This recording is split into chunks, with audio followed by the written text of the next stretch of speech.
तो सारे डॉक्टर्स को जो है फिर से एक बार हमारी बातचीत करते हैं। और ये जो है अभी मैंने मेडिसिन खोल रखा है, अभी मैं आपको दिखा दूं। जैसे कि ऊपर जो है पूरा ये मेडिसिन है, MEDICINE, medicine is this. And जैसे कि हम बुक में मेडिसिन खोल लेंगे और हमें स्टार्ट कैसे करना है गाइस। जैसे कि फर्स्ट क्वेश्चन है, अ 33-year-old is being evaluated for the excessive day time sleepiness and forgetfulness. मतलब उसको दिन में नींद आती है और वो बहुत चीज़ों को भूलती है। एंड ये चीज़ 1 साल से हो रही है। शी हैज़ शॉर्ट नेक, उसकी जो गर्दन है वो जो छोटी है। एंड जो बीपी है उसका, जो बीएमआई है, BMI in the sense body mass index जो है वो 43 है। तो बॉडी मास इंडेक्स जो होता है, ये बॉडी मास इंडेक्स जो मास है बॉडी में, उसका जो इंडेक्स रेशियो, इंडेक्स बोले तो जैसे किताब में होता है इंडेक्स में सारी चीज़ें हमें दे रखी है, ये यहाँ पर है, ये यहाँ पर है, ये इस पेज नंबर पे। वैसे ही एक इंडेक्स होता है कि मास जो है बॉडी का कितना होना चाहिए वेट के अकॉर्डिंग में। तो ये 43 है, वैसे होना चाहिए गाइस 20 to 25 के लमसम। तो ये बहुत ज़्यादा है, यानी वो मोटी है, जो लेडी है वो मोटी है। अब बीपी है हमारा 170/98, ये भी जो है बढ़ रखा है, अगर आप सबको पता होगा। और ऑक्सीजन का लेवल जो है वो ड्रॉप हो रखा है। और PCO2 जो है वो 35 होना चाहिए, 53 हो रखा है। तो जैसा कि हम देखेंगे उसका ये चीज़ है। और SpO2 हमेशा, हम जैसे कोरोना का टाइम आया था, हम देखते थे भाई कितनी सांस चल रही है, कितनी सांस चल रही है। तो वो 98 होता था, ठीक है, 98 होता था। इसका मतलब ये चीज़ कम है, 98 से जो क्वेश्चन में दे रखी है वो कम है, 70। तो ये हाइपोवेंटिलेशन का एक केस है, इससे हमें समझ में आ गया है। और BMI से हम ओबिसिटी समझ लेंगे गाइस। और ये चीज़ कॉम्बिनेशन है इन दोनों चीज़ों की, दोनों दो डिसीज़ हैं, तो इन्हें हम सिंड्रोम बोलेंगे। तो ऐसे ही हमें ये क्वेश्चन करने हैं गाइस। जैसे हमने पहला क्वेश्चन करा, हमें क्या कर लेना है, हमें 50 क्वेश्चंस मार्क कर लेने हैं। फर्स्ट क्वेश्चन हमने मार्क कर लिया, इसका आंसर ये है, इसका आंसर ये है, फिर इसका आंसर ये है। पीछे से हमें देखकर एक बार मार्क कर लेने हैं। और जब हम सारे आंसरों को मार्क कर लेंगे गाइस, फिर हमें चीज़ों को पढ़ना है और समझना है, और हमें देखना है कि हाँ चीज़, ये चीज़ रिलेट हो गई, और ये चीज़, ये वाला जो क्वेश्चन है ये आप समझ गए हो। और अब ये अगर फ्यूचर में आता भी है तो ये आप इसको डील कर लोगे गाइस। ऐसे ही आपको 50 क्वेश्चंस, एक सिटिंग में 50 क्वेश्चंस करने हैं। ऐसे करके आप फिर नेक्स्ट क्वेश्चन पर आएंगे। नेक्स्ट क्वेश्चन भी आपने जैसे देखा, all of the following will show hypokalemia except, मतलब सब में जो है कि हाइपोकैलेमिया जो है हमें देखने को मिलेगा, और जिसमें हमें नहीं देखने को मिलेगा वो क्या है। तो ये हमें जैसे पहले से ही वहाँ पे एकदम से क्लिक करना होता है, हमें राइट आंसर, इतना हमें सोचने का टाइम नहीं होता कि RTA क्या है, रोड ट्रैफिक एक्सीडेंट है, रीनल ट्यूब्यूलर एसिडोसिस है। तो हमें पहले से चीज़ों का पता होना चाहिए गाइस। पहले से चीज़ें पता होंगी तो ही हम उसी दिन चीज़ों को कर पाएंगे, जिस दिन फाइनल हमें अपना जो है फाइनल जो हमें अपना देना है, जिस दिन फाइनल हमें स्कोर करना है, जो स्कोर मैटर करेगा, जो सब देखेंगे उसी के अकॉर्डिंग में पास और फेल डिसाइड होगा।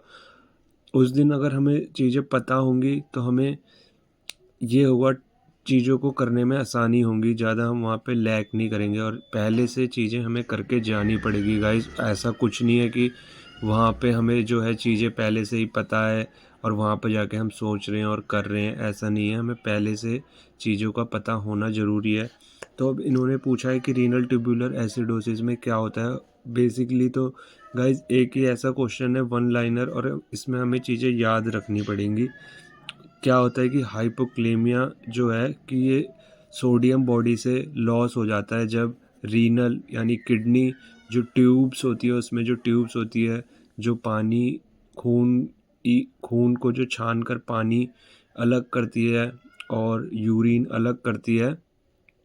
तो वहाँ पर एक टाइम ऐसा होता है जब RTA रीनल ट्यूब्यूलर एसिडोसिस 4 हो जाता है, जब एसिड जो है बहुत, पीएच बहुत जब कम है, और ये जब फोर्थ लेवल पर जब ये होता है, तब क्या होता है कि पोटेशियम बॉडी से निकल नहीं पाता और पोटेशियम ब्लॉक वहाँ पर हो जाता है, तो फिर ऑटोमेटिकली पोटेशियम अपने आप बढ़ जाते हैं। तो बढ़ जाते हैं तो इसमें हाइपोक्लेमिया होगा नहीं, तो एक्सेप्ट का आंसर 4 होगा। तो 4 का एक और तरीका है याद करने का गाइस, जैसे हमने 4 लिखा तो राइज के मीन्स टू से कि इसमें के जो है बढ़ रहा है, तो ये हाइपोक्लेमिया नहीं है, ये है हाइपर कलेमिया। तो ऐसे ही हम चीज़ों को समझेंगे, और जो चीज़ जैसे ये क्वेश्चन हमें समझ में नहीं आया, हम यहाँ पर एक चीज़ रख देंगे और डायरेक्ट हम पीछे आएंगे। ज़्यादा टाइम को वेस्ट नहीं करेंगे कि हाँ हमें इस पे आना है और उस पर इस पेज को हमें मिल नहीं रहा है और ये नहीं हो रहा है। बस हमें धीरे धीरे जैसे स्टार्ट कर देना है। RTA4 has resistance of aldosterone and hence potassium and hydrogen can not be excreted. जो एल्डोस्टेरोन के रेजिस्टेंस से ये जो है पोटेशियम ये बाहर नहीं निकल पाता बॉडी के लिए, और इसी की वजह से जो एसिडोसिस होती है और इसी की वजह से जो हाइपरकलेमिया होता है और variety of renal tubular acidosis होते हैं, जो पोटेशियम लीक होता है फ्रॉम किडनी कॉज हाइपोक्लेमिया। ये पोटेशियम लीक होता है किडनी से, अगर ये नहीं हो पा रहा है तो ऑफकोर्स सी बात है कि वो किडनी में बढ़ जाएगा और बढ़ेगा तो वो हाइपरक्लेमिया कहलाएगा। पर RTA1 में, RTA2 में और 3 में एल्डोस्टेरोन ब्लॉक नहीं करता और के जो होता है ये बॉडी से निकल जाता है और इसकी मात्रा ऑटोमेटिकली ही कम हो जाती है, तो ये हाइपो हम इसे कह सकते हैं। पर 4 में रेजिस्टेंस हो जाता है और के जो है बाहर नहीं निकल पाता, किडनी से ही बाहर नहीं निकल पाता और किडनी के अंदर ही इकट्ठा होता रहता है, तो ये हाइपर कलेमिया हो जाता है। हाइपर कलेमिया हो गया यानी जो के है ये बढ़ गया, तो हम इसको हाइपोकलेमिया में इसकी हम गिनती नहीं कर सकते। तो RTA4 को हम निकाल देंगे उसमें से और ये एक्सेप्ट वाला जो है आंसर हो जाएगा। तो गाइज अब हम बढ़ते हैं नेक्स्ट क्वेश्चन की तरफ, और हम ऐसे तुरंत पहले आ जाएंगे, पहले पे मतलब शुरू के पेज पे जो हम कर रहे हैं, और हम एक सिटिंग में 50 क्वेश्चंस अटैम्प्ट देंगे। ज़्यादा भी मैं करने को नहीं बोल रहा हूँ, आप लोग भी थकते हो गाइज, सब जो है पेपर देने पहले वाले लोग भी थकते थे और जो आप लोग सब थकते हैं गाइज। पर एक हमें चीज़ बनानी पड़ेगी कि हम कितनी देर बैठ रहे हैं, कितनी देर उठ रहे हैं, और इतनी देर बैठेंगे और उसके बाद उठेंगे फिर बैठेंगे।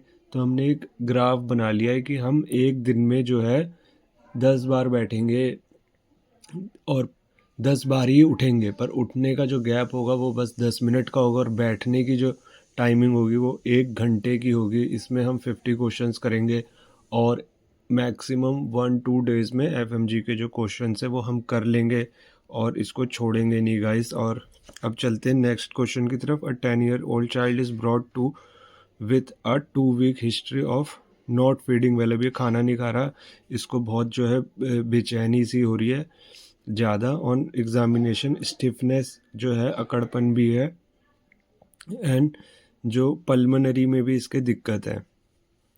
Was perform which of the following. CSF में हमें क्या मिलेगा, अब इसको इरिटेशन है तो इसके जो है मेनिंजिस की भी प्रॉब्लम हो सकती है, क्योंकि स्टिफनेस है गाइस। स्टिफनेस नेक की स्टिफनेस है, अब देखेंगे नेक स्टिफनेस, गर्दन अकड़ रही है यानी मेनिंजाइटिस है।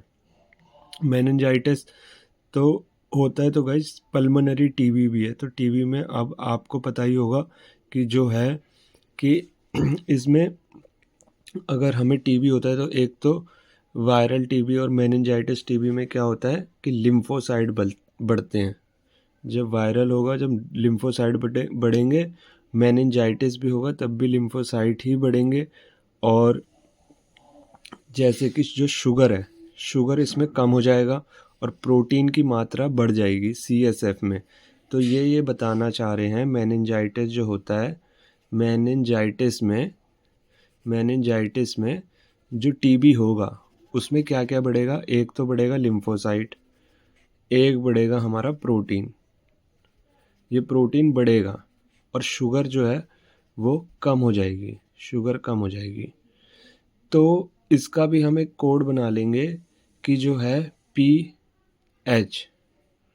PH बोले तो प्रोटीन जो है हाई, और जो है ये है LESS लेस, लेस बोले तो शुगर है लेस, शुगर है लेस,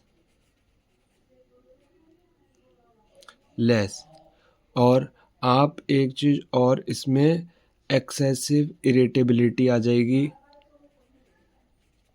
और जो एल से हम लिम्फोसाइट कर लेंगे गाइस, क्योंकि तुरंत ही आंसर जो है वो चेंज हो जाता है, और इसीलिए हम कोई पी एच लेस कर लिया, एच बोले तो ये है हाई प्रोटीन, और एल ई एस बोले तो शुगर इज़ लेस, और हम एक्साइटेबिलिटी हो रही है, और एक्साइटेबिलिटी यानी माइंड जो है वो मेनिंजाइटिस जो कवरिंग होती है वो इन्फ्लेमेशन हो रखी है उसकी, इसलिए वो एक्साइटेड है तो लिम्फोसाइट बढ़ रहे हैं।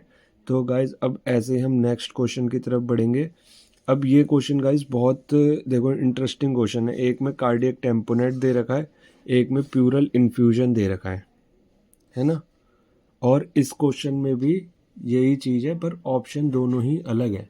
तो ये चीज़ गाइज आपको समझनी पड़ेगी कि आपको एकदम कंफ्यूज नहीं होना है। पहले क्वेश्चन को पढ़ना है, जिस चीज़ का जो आंसर है उसको उसी के साथ मिलाना है। जैसे आपका नाम जो भी है, XYZ बोलते हैं हम, है ना। हम कभी XZY तो नहीं बोलते, कोई बोल भी सकता है, पर एक हमने सीक्वेंस हमने बचपन से पढ़ रखा होता है और सब उस पर एग्री करते हैं कि XYZ ही होता है हमेशा, ABC ही होता है हमेशा, ACB नहीं हो सकता। तो वैसे ही है गाइज। तो ए के बाद अगर बी करेंगे तो ऑटोमेटिकली आप सही होगे, पर आपको सारी चीज़ जो सारा ये क्वेश्चंस हैं ये बैठ के आपको एक बार करने पड़ेंगे 50-50 क्वेश्चंस करके, और ऐसे ही आपको आगे बढ़ना पड़ेगा। अब नेक्स्ट क्वेश्चन पढ़ते हैं। अ 50-year old patient with a lung cancer presented with breathless and lightheadedness on lung auscultation, bronchial breath sound are heard on the left infrascapular region। अब जैसे कि इंफ्रास्कैपुलर मतलब पीछे से, जैसे ये आगे से इंसान खड़ा है, यहाँ उसका मुंह हो गया, और पीछे से ये कमर हो गई, और ये जो इसके नीचे स्कैपुलर मतलब स्कैपुला जो पीछे जो हड्डी होती है हमारी कमर पे, ऐसे ये कमर हो गई गाइस, ये ऐसे हाथ आ रहा है, ये स्कैपुला हो गया, ये स्कैपुला ये नीचे वाले में इसके दर्द हो रहा है। तो ये बेसिक सी बात है। इंफ्रास्कैपुलर, लेफ्ट इंफ्रास्कैपुलर में एक साइड, लेफ्ट की साइड में वो जो है रीजन में फोकल एरिया में डलनेस जो है साउंड की सुनाई दे रही है, ठीक है। तो इसमें हमें दो चीज़ देखनी है। दो चीज़ क्या देखनी है कि ये स्कैपुलर है, स्कैपुला पे है ये जो है, और एक्सिलरी लाइन पे नहीं है। अगर एक्सिलरी लाइन पर होता है, एक्सिलरी लाइन जैसे कि बोले तो ये एक्सिलरी लाइन पर होगा तब प्यूलर इन्फ्यूजन होगा। जब ये इंफ्रा स्कैपुलर स्कैपुला वाली साइड होगा तो ये टेम्पोनेट होगा। तो हम इसको याद कर लेंगे ST से, ST जो सेगमेंट होता है ST सेगमेंट से याद कर लेंगे, और स्कैपुलर और टेम्पोनेट हम इसको कर देंगे। और ऐसे ही हम जो है नेक्स्ट क्वेश्चन की तरफ चलेंगे। A 50-year old patient with diagnose with a pneumonia develop increase breathlessness, percussion note is stony dull in the left. अब ये आप देख रहे हैं कि जो प्रिकर्शन है वो थोड़ा कम हो गया, डल हो गया लेफ्ट इंफ्रा एक्सिलरी पे, ठीक है। एक्सिलरी लाइन होती है सामने से ऐसे, ठीक है गाइस। ये एक्सिलरी लाइन हो गई। ये जैसे कि आपका मैं आपको बताऊं, ये इंसान हो गया और ये उसके हाथ हो गए, तो यहाँ पर उसकी एक्सिलरी लाइन हो गई। तो ये जो है ये लंग्स हो गया, और ये उसका फेस हो गया गाइस। तो ये एक्सिलरी लाइन पे सुनाई दे रहा है, मतलब सामने से तो, और नीचे की साइड, तो हम इसको बोलेंगे प्यूलर इन्फ्यूजन।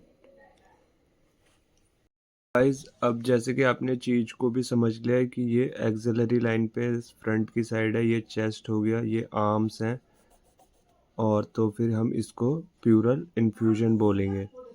और इसका याद करने का भी तरीका है कि पिन्ना, पिन्ना बोले तो PINA, पिन्ना जो कान में होता है सबको पता है। प्यूरल इन्फ्यूजन हो गया और इन्फीरियर एक्सिलरी आपका इससे हो गया। ठीक है गाइस, प्यूरल इससे हो गया और इन्फीरियर एक्सिलरी इससे हो गया। तो गाइस ऐसे ही चीज़ों को करना है। अब नेक्स्ट क्वेश्चन भी आप कर लोगे और ऐसे ही करते करते हमें जो चीज़ हमें समझ में नहीं आ रही वो हमें डायरेक्ट पीछे ऐसे करनी है, एक चीज़ हमें ऐसे रख देनी है और 50 क्वेश्चन तक गाइस हमें आना है। और 50 क्वेश्चन जैसे ही हम 50 क्वेश्चन पे गाइस हम पहुंच जाते हैं, अगर हम 50 क्वेश्चन पे पहुंच जाते हैं हमें यहाँ पे रुक जाना है गाइस थोड़ी देर के लिए, पेन रख के हमें ब्रेक लेना है 10 मिनट 5 मिनट, फिर से हमें 10 मिनट के बाद आना है, फिर हमें 50 क्वेश्चंस गाइस आगे करने हैं। और जैसे हम 50 क्वेश्चंस कर लेंगे और जैसे हम 100 पर आ गए फिर हमें थोड़ी देर का जो है ब्रेक ले लेना है। ये वाला जो क्वेश्चन है यहाँ पर आके ब्रेक ले लेना है और फिर हमें जो है 10 मिनट के बाद फिर से आना है, फिर हमें जो है 50 क्वेश्चंस करने हैं गाइस। और आप देखेंगे कि ऐसे करते करते जो है बहुत ही जल्दी एक दिन में आप पूरे बैठेंगे। तो आपका जो है कंसिस्टेंसी बनाकर तो कॉफ़ी पिएं, अपनी चाय पिएं और जैसे हम 150 पर आ गए गाइस तो आप देखेंगे कि चीज़ें जो हैं होने लग जाएंगी गाइस। और ऐसे ही आप कम से कम आप 6-10 सिटिंग दीजिए, 10 सिटिंग एक दिन में दीजिए। और भी मैं आपको चीज़ें बताऊंगा कि इसके साथ जब ये कर लिया, जब तो 10 घंटे ये कर लिया, 5 घंटे और क्या करें और कैसे कैसे चीज़ें करें। तो लेट्स सी गाइस, अभी आप इतना जो है ध्यान में रखें कि कैसे हमें बैठना है और इतना जो है हमें मेन सब्जेक्ट्स जो हैं ज़्यादा मार्क्स के, जो 30-20 मार्क्स के सब्जेक्ट हैं वो तो हमें करने ही हैं। और भी चीज़ें मैं बताऊंगा, कस्टम मॉड्यूल जैसे करने हैं और उनको भी कैसे सॉल्व करना है और भी चीज़ें मैं आपको बताऊंगा गाइस। अभी आप जो है समझ पा रहे होंगे, जैसे मैंने 5 क्वेश्चन सॉल्व करे, आप 50 क्वेश्चन तक जाएं और 50 क्वेश्चन को सॉल्व करें, फिर 10 मिनट का ब्रेक लें, फिर जो है 1 घंटा फिर से पढ़ने बैठें, फिर 5 मिनट 10 मिनट का ब्रेक लें, चाय पी कर आए, मोटिवेटेड वीडियो देखी, फिर जो है 1 घंटा बैठे। ऐसे आपने 150 क्वेश्चन कर लिए 3 बार, आप 3 घंटे में। तो ये भी गाइस बहुत एक अच्छी चीज़ है कि आपको पता लग गया है कि कौन से क्वेश्चन का आंसर क्या है और कहाँ पे जो चीज़ें हैं कंफ्यूजिंग कर रही है, आप क्यों जो है कंफ्यूजन वाला आंसर लगा रहे हो, क्या ऐसा पढ़ रहे हो तो चीज़ों को कर रहे हो ऐसा। तो let's see guys what will happen next.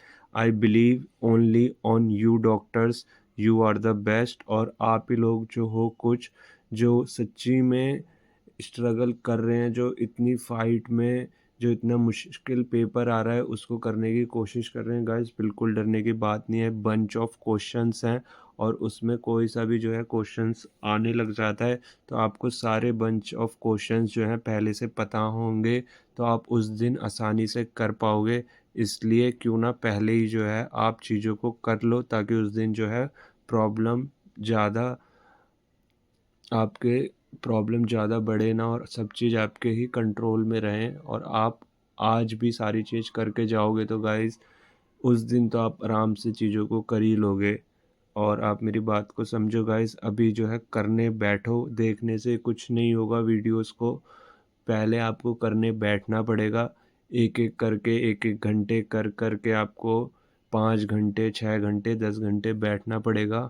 और जब आप 10-20 दिन दे दोगे इसको तो आपको लगेगा कि हाँ जो है इम्पोर्टेंट सब्जेक्ट्स जो हैं अब कवर होने लग गए हैं गाइस।